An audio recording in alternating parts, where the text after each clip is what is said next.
अगर मैं आपको ये कहूं कि ये वीडियो और ये वीडियो और ये भी, ये सारी की सारी एआई ने जनरेट की हैं और एकदम फ्री।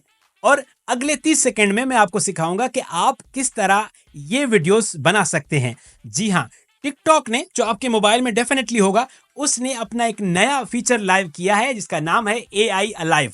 तो आपने करना क्या है कि आप अपने टिकटॉक पर जाएंगे और जहां पर आप स्टोरी अपलोड करते हैं वहां पर कोई भी आप अपनी पिक्चर अपलोड करेंगे। जब आप एक दफा पिक्चर अपलोड करेंगे तो राइट साइड पे आपको एक ऑप्शन नजर आएगा एआई अलाइव, उस पर आप क्लिक करेंगे तो फिर आपके पास एक मैसेज बार नजर आएगा जिसमें आपसे पूछा जाएगा कि आपने क्या प्रॉम्प्ट देना है। अगर जो प्रॉम्प्ट लिखा हुआ है उसको स्पेस करेंगे तो आपके पास 4-5 और ऑप्शंस भी नजर आएंगे जो टिकटॉक आपके लिए डिसाइड करता है। उनमें से कोई भी चूज करें और नेक्स्ट करें और 1 मिनट में आपके लिए इस तरह की शानदार वीडियो बन के आएगी। नीचे कमेंट में एक ऐड का लिंक है, वो मैंने सारा का सारा इसी से क्रिएट किया। आसान अल्फाज में एआई को समझने के लिए उर्दू एआई को फॉलो करें।